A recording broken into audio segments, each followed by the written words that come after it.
call to the doctor, and I went back upstairs. Okay. And this is during the day? This is during the day. Okay. And then you came back in and told Michael Jackson what you Yes. had learned? Yes. And you told him all that the doctor had told you? Yes. Okay. And did that seem to satisfy Michael Jackson? Did he agree with you? No. What did he tell you? He told me that doctors have told him it is safe. And he would not have a problem. He said, doctors have told me that it's safe. I just need to be monitored. I said, well, no doctor is going to do this at your house. He said, no, I just need somebody to come here, and I will be safe if it was monitored, as long as I'm being monitored. At what point during this conversation did you agree, did the two of you agree for you to come back that evening, or did you stay all day? No, I left, and I told him, well, let's just try your nutritional IV one more time, try it again. And, I'm going to bring some other supplements. This is on a Sunday. So I went to my office, and since he was trying to convince me that doctors have told him that it's safe, I went to my office to get my PDR, which I brought with me. And when I went back that evening with Michael, with his other nutrition, I showed it to him, the PDR. Did he ever tell you during this period of time that he had been administered this in the past? For surgery, he did. Did he ever tell you he had had it administered for anything else? No. Okay. What did he tell you about his experience with surgery? He said, when I was having the surgery, and I kind of went back to what happened to him with the surgery years ago, and he said, I woke up, and I didn't even know that I was asleep that long. He said, I had fallen asleep so easily, and I wanted to have that experience again. I want to be able to fall asleep easily so that I can get enough rest, because I'm in the midst of doing a lot of work right now, and I don't want to take something that's going to cause me to keep me up for hours. I want something that's going to help me to sleep right away. And based on, his experience from the surgery, he said, I know this would knock me out. As soon as it gets into my vein, I am knocked out and I'm asleep. Is this, Ms. Lee, what you're testifying to, is this based on your memory of the events from April 2009? Or is it based on medical records? It's based on medical records. Okay. Well, could you please go to the part of your medical records which discusses what that part of the conversation?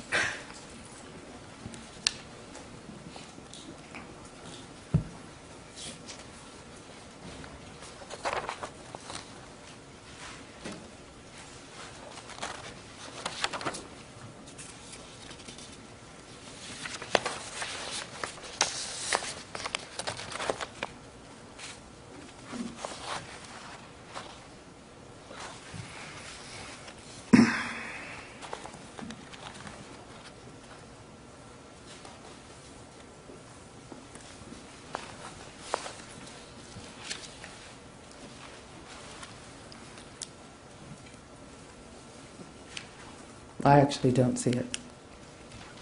You have thought about this for 2 years, haven't you? I mean, every day you think about this, don't you? Have I thought about this for 2 years, every day? Yes. I mean, is this something that you think about frequently? I don't think about this every day for 2 years. I Okay. have not every day. Okay. So when you testified yesterday, you talked about that Michael Jackson slept for 4 or 5 hours. You remember saying that? Yes. And you have reviewed your medical records, right? Pardon? You have reviewed your medical records. And in your medical records, you talk about approximately 3 hours later, he woke up. You remember saying that? Yes. Okay. I want you to try to remember, as best you can, whether or not Dr. Dr. Murray was ever mentioned in this conversation? No, Dr. Klein was ever mentioned in this conversation? no, Did Michael Jackson ever mention any specific doctor to you? no, No. Okay. Did he ever mention to you how long he had had this problem with not being able to sleep? he said it had, when he's in rehearsal or in, planning for a concert, because he puts so much energy into what he's doing, that it's hard for him to just turn everything off and go to sleep at night and just fall asleep. And he said it's basically when he's planning a rehearsal. Now, on the 19th, after he woke up, what kind of, did you have a conversation with Michael Jackson? Yes. Okay. And what was that conversation about? Well, he wasn't very happy that he didn't sleep longer. Was he upset with you? Yeah, he was a tad bit upset. He wanted to sleep longer, and he said the nutritional components were not working. And this was, did he happen to mention the drug Diprivan again after he woke up?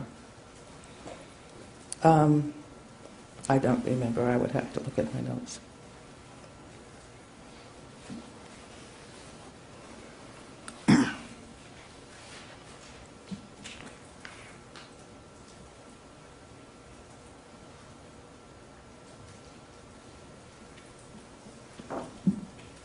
Yes. What did he say?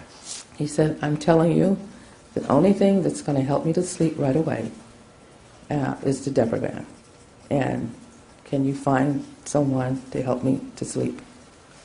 And that was the 19th, April 19th, that evening. Well, probably early that morning by then.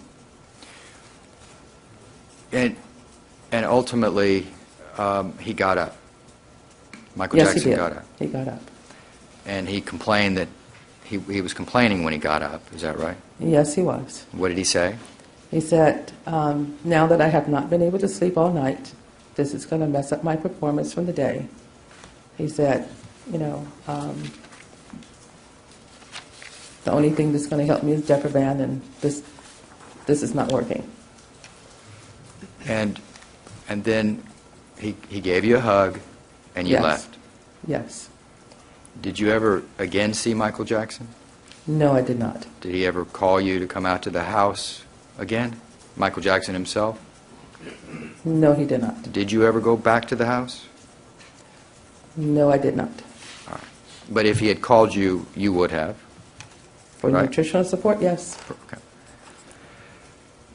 I want to fast forward from the 19th of April. I want to take you to June 21st, 2009. This is 2 months later. Okay?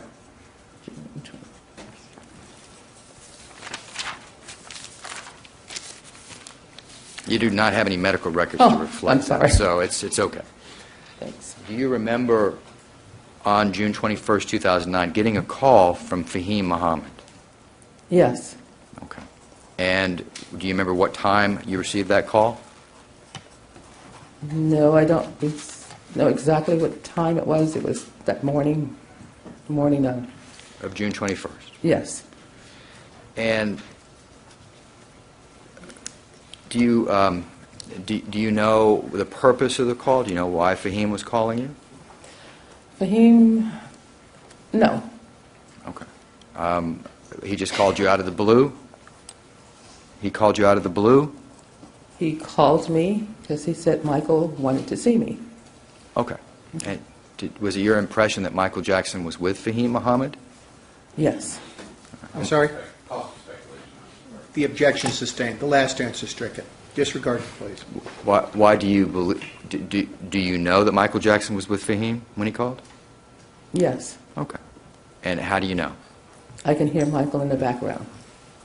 Okay. What did you hear Michael in the background saying?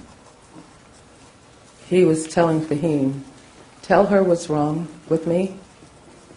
Tell her what's happening with me. That one half of my body is hot and one half of my body is cold. And I was out of state at the time. I was in Florida. So I told Fahim, I don't know what's happening with him. I'm too far away. He needs to just go to the hospital. Call 911. I didn't say 911. He just needs to go to the hospital. Because it didn't sound like a lot of distress. He just said, one half of my body is hot, one half of my body is cold. So I just told Fahim he needs to take him to the hospital. Someone needs to take him to the hospital. He needs to go to the hospital. And that's what you told Fahim to do? I told Fahim that someone needs to take him to the hospital. Okay. And why did you tell him that? What was your concern, Ms. My Lee? concern was on the 19th of April of '09, when I had taken my PDR and gone to the page of all of the symptoms and side effects of propofol, and he had to be in a hospital and be, it was not a sleep aid in the first place. I went through a battery of symptoms in the PDR, and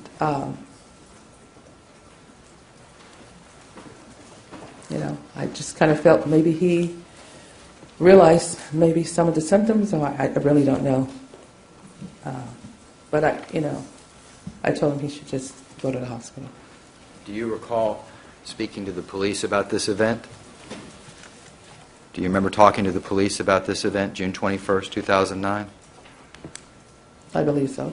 Okay. Do you remember telling them that you thought that your opinion was that Michael Jackson was under the influence of a central nervous system depressant? No, I said the symptoms that he had stated. I said, I don't know what's going on with him. It could be a central nervous system problem, and I'm too far away to assess what's going on, so he needs to go to the hospital. I did not say he was on anything. You never. I'm just asking. At what point did you come to the conclusion that it might be propofol that caused this? Well, I didn't come to the conclusion. I remembered going through the symptoms in the book, in the PDR, and noticed that that was one of the symptoms that I had already gone through with Mr. Jackson. The reason I ask is because you had a conversation with the police on July 9th, 2009. Do you remember that? Yes. And your response was you believed that he was on something that had introduced into a central nervous system. Do you remember telling him that? No, I don't. Do you have any information? Did you have in July any information about drugs that Michael Jackson had been taking?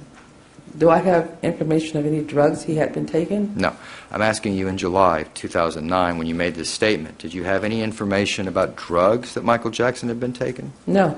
Did Fahim Muhammad tell you anything about drugs that he had been taking? No. Okay. So you had no idea? No. Okay. All right. Okay. Double negative. Did you have any idea? No. Thank you. Thank you, Ms. Lee. Appreciate it. Thank you. Mr. Chernoff, thank you. Cross-examination by the people. Mr. Walgren? Thank you, Your Honor. You're welcome.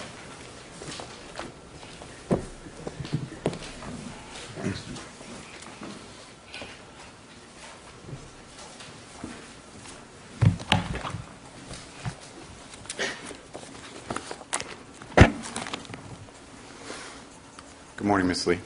Good morning. How long have you been a nurse practitioner? Since about 1982, around the 80s.